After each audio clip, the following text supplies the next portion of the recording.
have a whole bunch of fun things. Thanks for coming on. Absolutely. Certainly appreciate it. I'm doing a bunch of these, man, as you are too. And I noticed, yeah. It's good for the brand. It's good for the soul. It's good for the spirit. It's good for the brand. Yeah. And I'm getting a ton of content. I mean, I spend a lot of time during my day, like combing through it, pulling clips. Right. And I love it. Listen, man, and we'll talk about that too. How do you differentiate yourself, in this time, you know? Yeah. What is up, everybody? We are live. Let's get this thing rolling. We are live on the old LinkedIn machine. We are on the facial book, the book of face, a great Facebook. Twitch, which I just signed up for, which I really don't know how to use. I think I'm kind of aged out of it. I don't know, man. Have you messed with Twitch at all? Do you even know what the Twitch is? Yeah, absolutely. My kids all, watch the Twitch. I got 3 boys, so heck yeah, I'm all over it. In this time. You're all in the Twitch. All right, we're loading up here. We are back for the doubleheader. We're back for the afternoon show. We're back for the second game of today's doubleheader. The first show was my man Dalton Dalt. Do you know Dalton Daltrey? No. No. He is a UK-based recruiter who does a ton of R2R stuff here in the States, all around good guy. And we spoke about global recruitment. We spoke about what it's like right now if you're a independent recruiter or more boutique. So just to kind of set the stage for my audience who may not know you, I'd love if you could give us a quick elevator pitch intro of who you are and what you do best, my man. Absolutely. I touch my face a lot. So that's the first thing. I touch my face a lot. No. I'm Craig Fisher. I'm with Allegis Global Solutions. I'm the head of recruiting innovation there. I've been there for 5 years. They are a massive recruitment process outsourcing company, an RPO, and they do the MSP side as well. And we work with, Fortune 5 and Fortune 100 companies all over the world. I have a global title and a global team. Currently, I run the consulting practice there for them that helps employers do things like recruitment marketing and employer branding, diversity hiring, campus stuff, and sourcing. And so, independent of whether we have an RPO customer or not, we go out and work with companies on, their employer value proposition and things like that. And that's what I've spent basically the last year doing with Toyota for their financial services division. I've been the global head of marketing. There's no chief anything in a privately held company, which Allegis is. So I wasn't technically a CMO, but I was the head of marketing. And before that, fun fact right there. Yeah, right. That not a lot of people know that. People call themselves CEO of their own LLC, and that's I didn't know. I actually did not. I mean, I think I knew that, but I learned something new today. And I started out with Allegis as a talent acquisition leader for tech giant CA Technologies, and I had under my purview there employer brand, tech selection, lots of software implementations, that sort of thing. And I'm also a consultant in this industry for the last 15 plus years. I've owned a staffing firm. I've been head of a staffing firm. I've been at lots of things. And he likes to fish. Going back 25 years. You know what? We live right by Grapevine Lake, and we do occasionally fish. I had a boat forever for 15 years out on that lake until a couple of summers ago when my 3 boys got old enough that they're in activities all the time, and we just weren't using it enough. I love it. And it goes without saying this guy knows what the hell he's talking about. And I had the privilege to sit side by side with Craig on a panel this past September in Dallas. I got to know him. And that was a lot of fun, man. I really enjoyed that conversation and what we put together there. A fantastic, different aspects of the recruitment industry. We had Courtney McCarthy from MailChimp who brought the in-house perspective, and then myself and Craig. So it was awesome here. So I want to jump in. You're doing a ton of these shows right now. I love what you're doing with Lars. That's pretty awesome. Lars is the man. Love him. Just amazing thought leadership. On display right now across the board, whether it be HR, talent acquisition. So absolute kudos to that. I love if you could give us just the overall kind of state of the talent recruitment industry right now. I know it's a broad loaded question, so we can kind of start at that corporate level, right? I mean, it's industry specific. Obviously, there's some industries that are thriving. If we talk about transportation, shipping, the Amazons of the world, that's fine. But, let's talk about your world, like automotive right now. What's happening, man? Well, so clearly there have been some, adjustments in corporations, right? We know that in manufacturing and, things like that, there's a big slowdown, right? Right now, crude oil prices are tanking. They're negative. Which is terrible for. It doesn't mean gas is free, but no. But so that's definitely affecting jobs, and so we work with dozens of big companies, right? And we've seen layoffs in certain sectors of their businesses across the board. But then there are lots of first responder type companies. We work with CVS, and they're ramping up, right? Yep. And so there are a lot of companies like that. But all of our hospitality industry customers are really laying just tons of people off. But there's an interesting factor going on. So Hilton and Marriott and some of the other companies kind of got together with some of the first responder type companies like CVS, and CVS agreed to onboard their furloughed employees into some of these positions that are going to be either warehouse and packaging type positions and distribution or customer service. And so they have the skills, they have the soft skills, right? They have the soft skills. And they also have the option when all of this is over and their companies are hiring back to go back to their organization, or they might end up with a career at CVS. So there's a lot of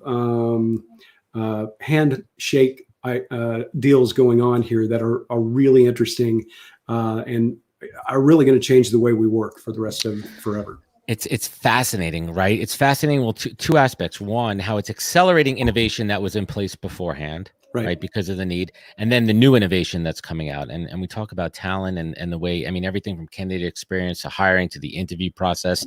In a lot of places there were remote interviews happening pretty much, the whole process was remote pretty much till the end. Yeah. And now it's different. Now it's all remote. And I'm having conversations with candidates, and we're placing people. I made a couple of placements in the last month where these candidates have yet to step foot in an office. That's right. So there's one school of thought, right? If you're an employee, you actually want to see a physical office because it does matter, right? It does matter where you physically work. But on the other side of it too, right? Like what's the future going to be? Like maybe we don't go back to the office as we imagined it. That's right. What are you feeling from your side? So I think that there will be employers that require people to go back to the office, right? Of course.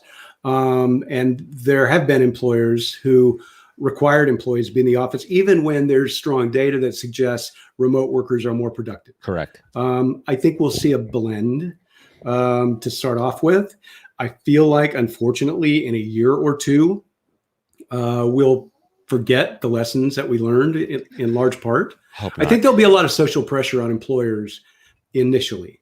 I think employees will have a lot of choice initially, but I'm a little pessimistic about the prospect of us learning enough of lessons that we should take from 2020. Absolutely.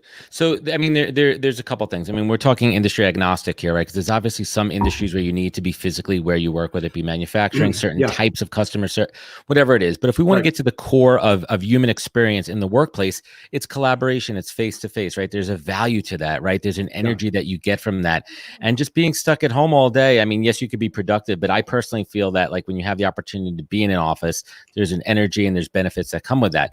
Now, the real question is, there's some companies where it's ingrained in the culture, this ability, this trustworthy, the trust of their employees, that they trust them when they are working from home, that they're going to be productive. Right. And other companies don't have that, and they just had to get pushed into it, and it's a hard pill for them to swallow. Yeah. So, I think there's a couple of things at play here. One, companies are going to see that it works, to your point, and they're going to be more trustworthy and be more flexible. Mm-hmm. Or, as you said, they're going to go back to where they were before and pull everyone back in, which could cause a divide because you gave your employees a taste of it and then you're taking it away.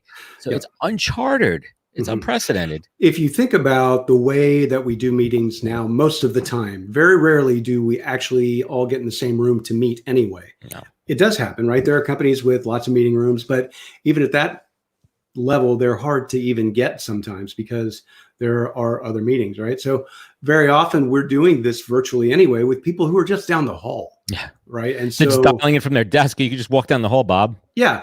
And so I think what we're going to see, we're already starting to see, I did a podcast with the head of talent acquisition for Celanese Corporations, big plastics and chemical company, right? Jim D'Amico. And he said that they're having their daily water cooler Zoom meeting.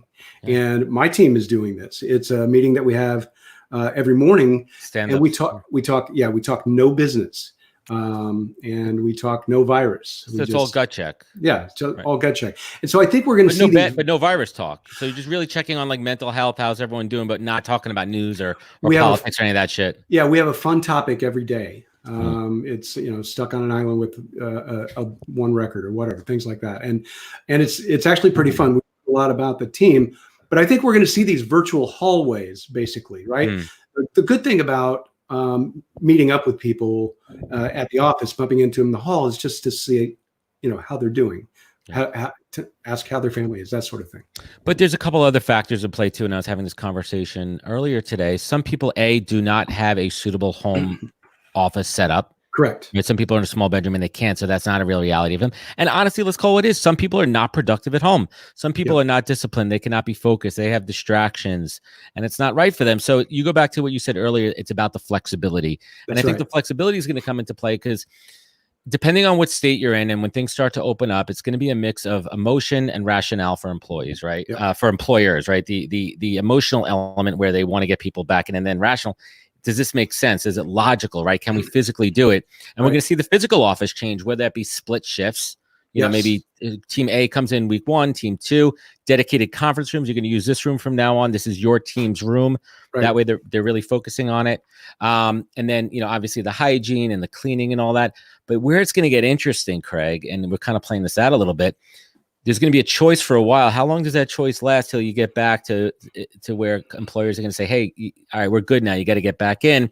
And someone says, you know what? I just don't feel comfortable with that. Is it going to open up a new can of worms for, employee relations, employee law? Like, this is scary shit. It absolutely is. And some people are genuinely scared to death, right? And legitimately. With good reason. Yes, with good reason.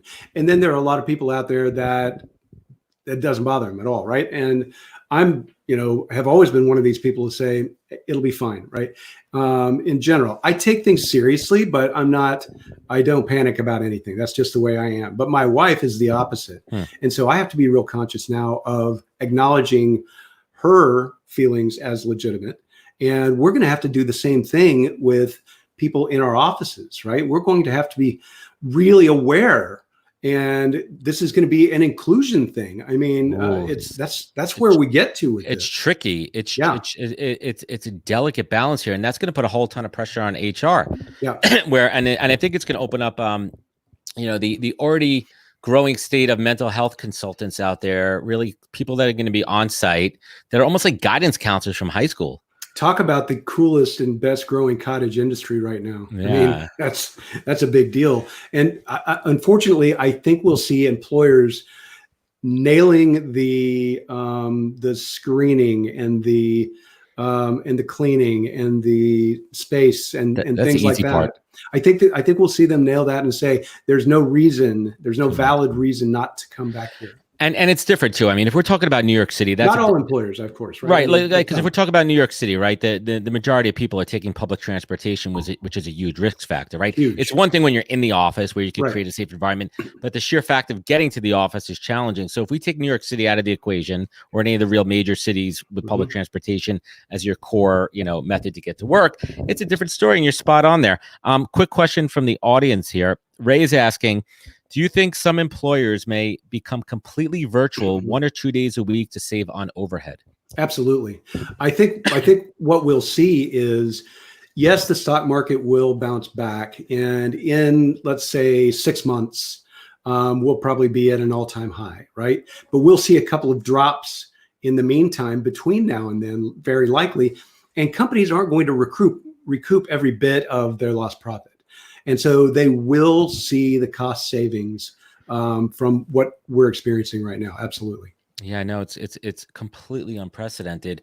Oh man, we need to get back to work. I mean, I think it's a delicate balance, man. And I don't want to get political here, but it really is a question of, health versus humans. I mean, economy versus, health. And that's a delicate line to walk. The worse that the economy gets, you could say that's affecting health, and vice versa. Like where's the line there? It's scary. I hear people talking about the economic virus might be 10 times worse than the physical virus. which that kind of freaks me out.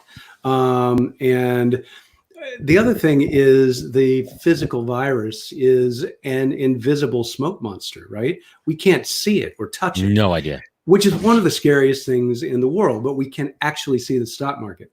Yep. But everything we know about the virus is third-hand information, right? We're hearing stories from the media spin. Yeah, exactly. And so we don't really know what to believe sometimes. And that's really tough. It's a tough one. So a question from my good friend, Tabitha Kavanaugh, Tab, the recruiter. I don't know if you're connected with Tab. She's awesome. Definitely you should connect afterwards. And she's asking, her whole thing is something I truly believe in too, is people over everything. And she wants to know, what does that mean to you? And how do you continue to keep people always top of mind, especially now during the COVID crisis? So I think good recruiters have always been good at doing this. Talent acquisition teams are sort of a people first part of an organization. And I think the rise of talent acquisition in companies and helping HR to get, more ensconced in that seat at the table in the top echelons of organizations are helping companies to be more people first. And so I think we're going to see more of this. I think the compassion that comes out of this will in large part be very genuine, because I think the HR teams have had to really struggle and really be on their game to help ensure the safety and the mental health and the wellness of employees, worldwide, that they can't see physically. Yeah.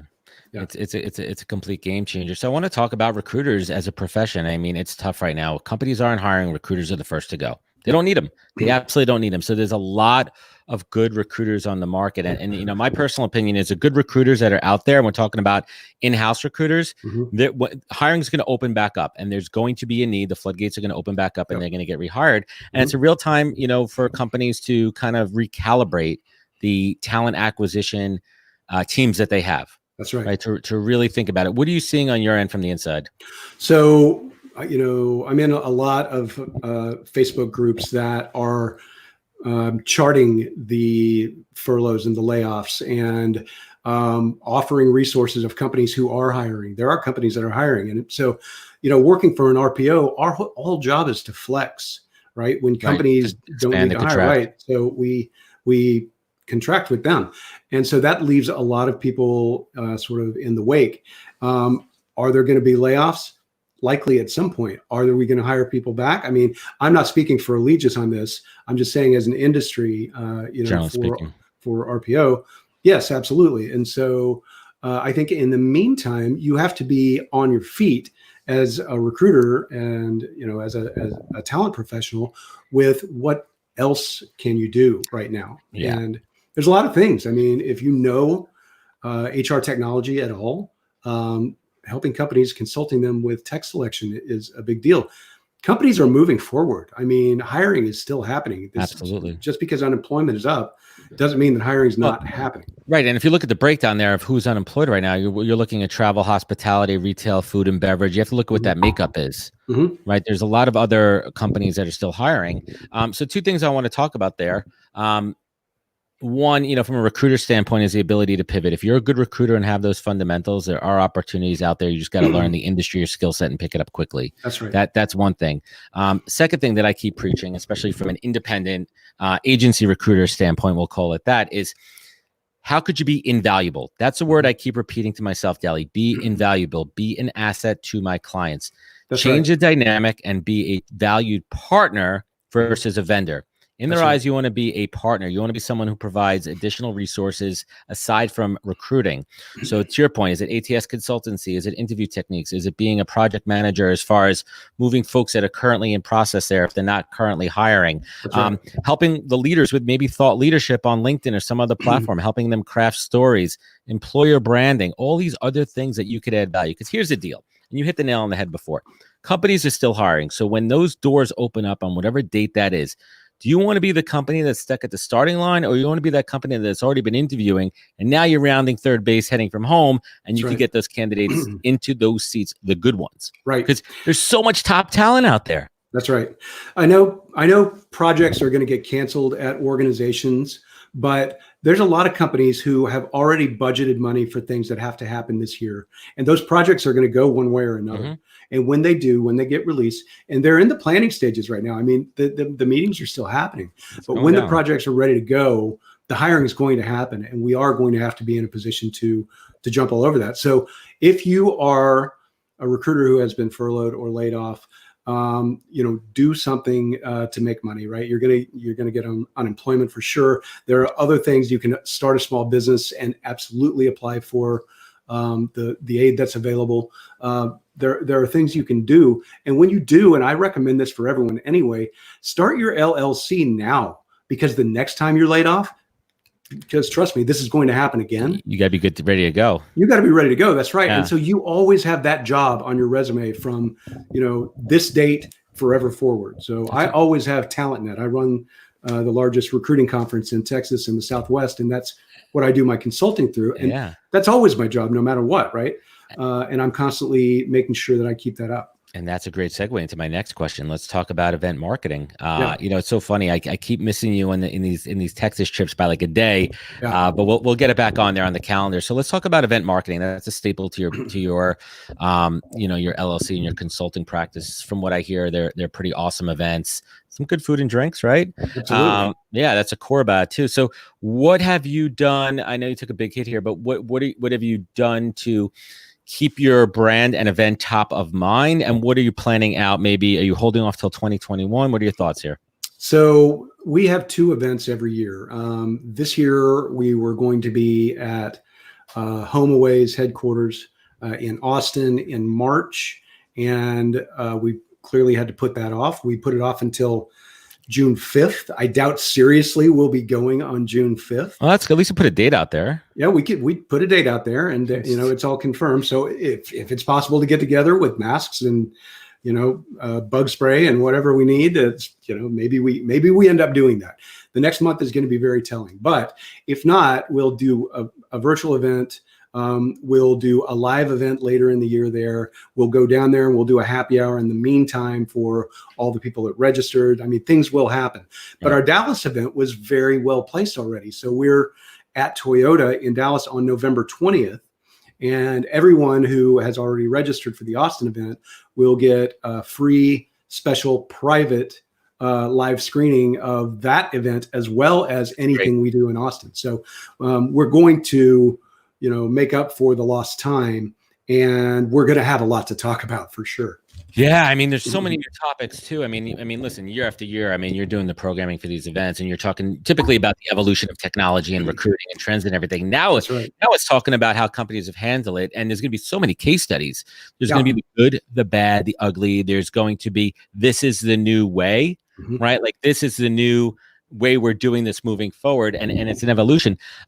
You're a student of the game. You're obviously pretty astute. What has really kind of caught your attention from an innovation perspective in talent HR? I mean, like, damn, like look at that company's handling things in this particular way. That's something we should really follow and model. That's exactly right. So anything that you see associated with employer brand right now is going to be hot business. Okay. Job advertising, all the products that help you do that better, because the message that we have right now can't be rah culture, join us because we're the greatest. It can't be that. It has to be compassion, be part of the solution, that sort of thing. So, I've worked with the CVSs of the world on how to adjust that messaging. And so any product that helps companies do that better, or any service is going to be a big deal, because we do have to rethink things. And I'll tell you this, Adam, we don't know what the new normal is yet. This isn't it. This is not the new normal. We're just in the beginning. Right. And you think about it too, and you hear everyone saying like how a company responds during this time really is their true colors and their culture. That's right. Like it is a one-way mirror, right? Like, you're looking into this company's culture and how they're treating their current employees and how they're treating candidates in the process. And we go back to that candidate experience, which I meant to go over a little bit earlier.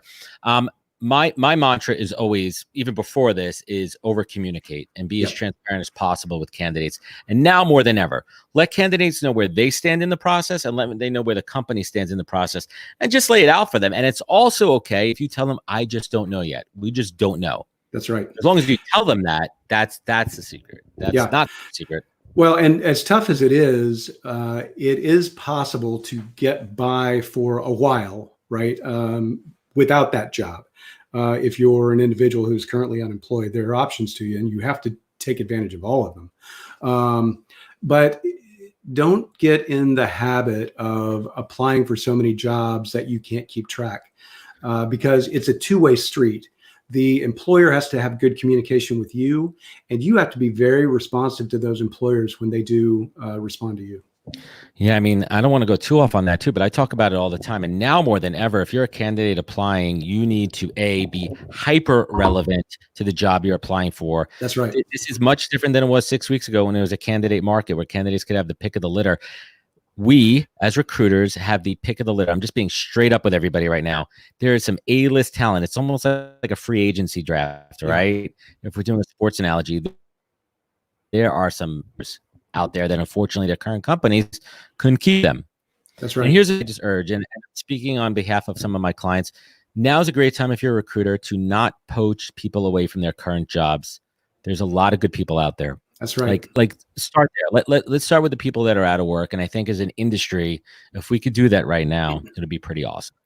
Yeah, and I think you hit on something about being relevant, being hyper relevant, and even if you're employed, be a big online fan of your company's brand. And if you're striving to get hired by a company, create content that helps them do things better. Do some research. Make that part of the LLC consultancy that you start up, and post articles that publish your research that you've done about this great organization that you would love to do some work with.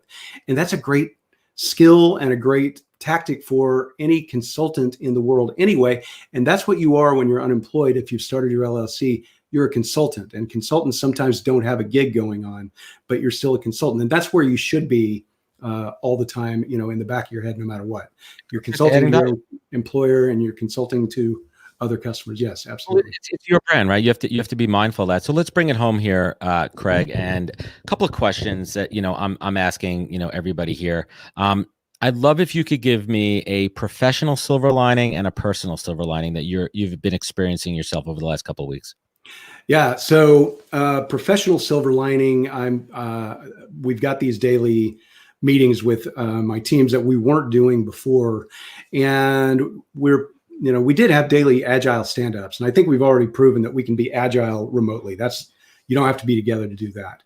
But I think the personal side of it and getting to have these, kind of face-to-face conversations with my team on such a regular basis about non-work things is really great. I'm thrilled for that. And I think it's happening all over the place.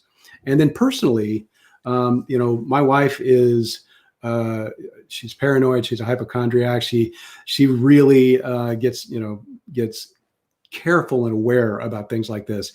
Yeah. And I have loved embracing that because she's keeping us very healthy and safe here, which is great. It allows you to be a little reckless now. Yeah, no, I'm on that one. And just give us a little bit of optimism, man. Where do you think we're going to come out on this side? What is your hope for humanity? Yeah. So I think restaurants in Georgia and some other businesses are opening back up, and maybe bars. And it's massage parlors, tattoo parlors, bowling alleys, and I forgot what the third one is. I think they're holding off on restaurants and bars for another week or two. Right. Well, and so the Texas governor also announced some plans to start opening things up slowly. And I think the plans are already there for each state. They're just releasing them little by little. And so I think we're going to see a lot of improvement over the next couple of weeks. I think the economy is going to go back up. We're going to take another couple of hits as people sell off. But absolutely, by the end of the summer, we should be in very good shape. 26,000 on the Dow, let's say. Yeah, I just want our summer, man. I need some semblance of summer, but it's not going to be the same summer that we know of, right? That's concerts, right. Sports are going to be all different, if anything. Yeah. And I think we have to hold on to the fact of being back together, right? In some semblance, physically back together. It may not be everything we want and dream of for the summertime, but let's hold on to something. Yeah, so it's fun. A lot of music festivals are doing their things virtually now. And so the Denton Music Festival, which is a local thing here, is doing a 2.5-day thing virtually. And people, I saw Jeremy Roberts post about this on Twitter. They're going to have a backyard party with his family in their backyard with the speakers going and the TV back there and their hammocks. And, it can still be a good summer. Yeah, I mean, I do a thing with my group of friends. We have a group of friends that we go to Vermont every summer with. There's about 200 of us. It's called a little hippie fest that we do up there, and we've been doing every 2 weeks. We've been doing it virtually, where we have I think last time was about 75, 80 people on Zoom, and we had DJs playing, and we had a virtual kind of talent show, and I blasted the big TV behind me and the speakers, and it brought you back together, right? It just reminded you of what's important, and I really hope that we all just take a moment here and just pause, think, and let's not go back to the old ways, right? Let's just remember everything that we learned from here. That's right. Adam Sandler came out with a song that says, there's no more handshakes is what it's called. And it's pretty funny. You put out a Corona song? Adam Sandler did. Well, Craig, it's always a pleasure. I appreciate our friendship, our relationship. I hope to see you in Texas again soon. Maybe I'll come down in November. I still got my flight from Austin that was canceled. Yeah. So I got to cash that in. Definitely want to come check out your event. Where could folks find you? Where could they connect with you? Where could they learn more? Yes. The details for the TalentNet events are at talentnetlive.com. The Toyota event will be posted there soon. And then I am at fishdogs.com, and I'm at fishdogs. That's DOGS, fishdogs, on Twitter and Instagram. That's awesome. Awesome, Craig. Thank you so much for your time. Everyone watching, thanks for tuning into the podcast live. We'll be back tomorrow at 11:30 a.m. with Dr. Brian Durek out of Miami, Florida. We're going to talk about gut health during the pandemic. I'm switching it up a little bit. We're going to talk about more than recruiting there too. And then I have a really interesting guest that I think you might find fascinating. Her name is Sarah Sheehan, and she co-founded a company called Bravely that really focuses on the mental health of employees, and they're kind of like a subcontractor. They have a whole cool thing going there, an awesome platform. I'll hook you up with that. Craig, thank you. Take care. Be safe. Everyone out there, wash your hands, and we'll catch you tomorrow. We'll be back. Take care, everybody.